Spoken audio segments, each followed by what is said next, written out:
अस्सलाम वालेकुम नाजरीन, मैं हूं आपका होस्ट इजहार अली अब्बासी और आप मेरा स्पोर्ट्स यूट्यूब चैनल देख रहे हैं इजहार राय। नाजरीन, सबसे पहले आप हमारा चैनल सब्सक्राइब करें, बेल आइकॉन करें और अपनी राय के ज़रिए इजहार करें। चलते हैं ख़बरों की तरफ और तज़िये की तरफ।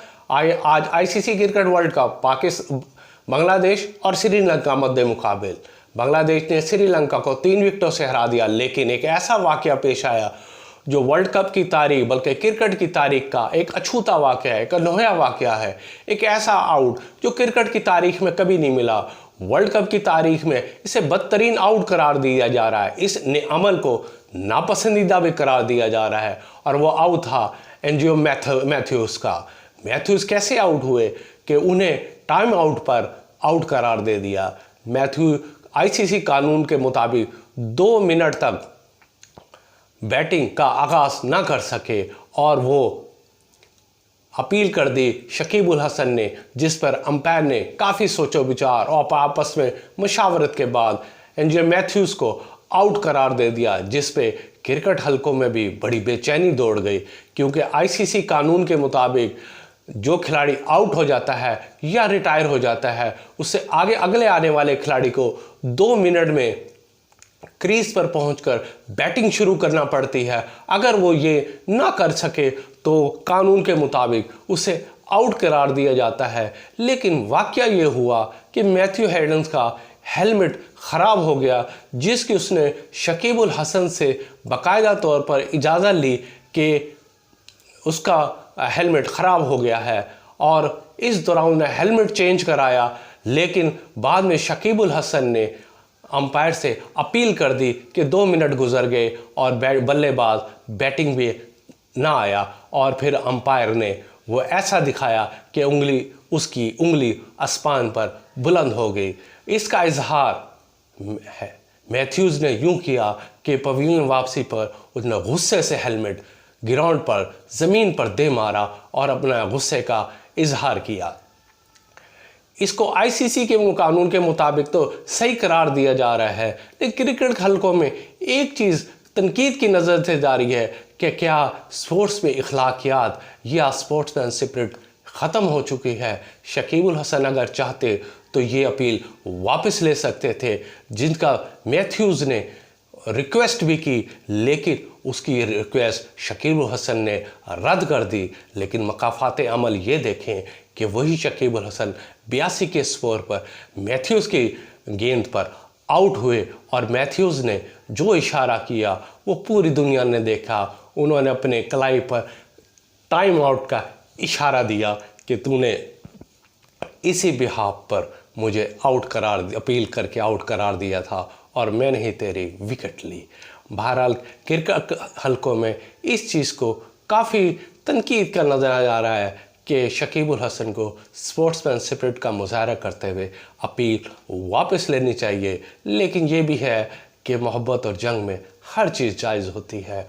मुखालिफ टीम को ज़ेर करने के लिए हर चीज़ को देखना पड़ता है, और शकीब उल हसन ने जो भी काम किया वो आईसीसी कानून के दायरे इख्तियार में रह के किया, दायरे कानून से बाहर कोई काम नहीं किया।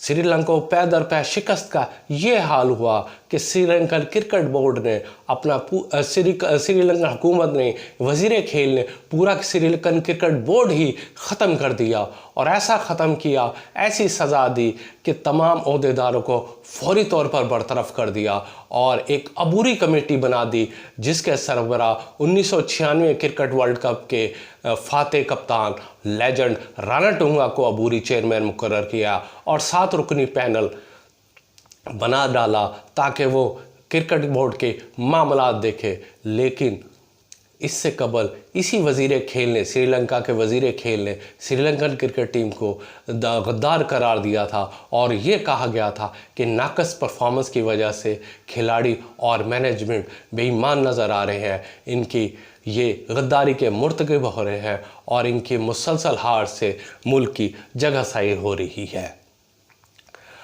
श्रीलंका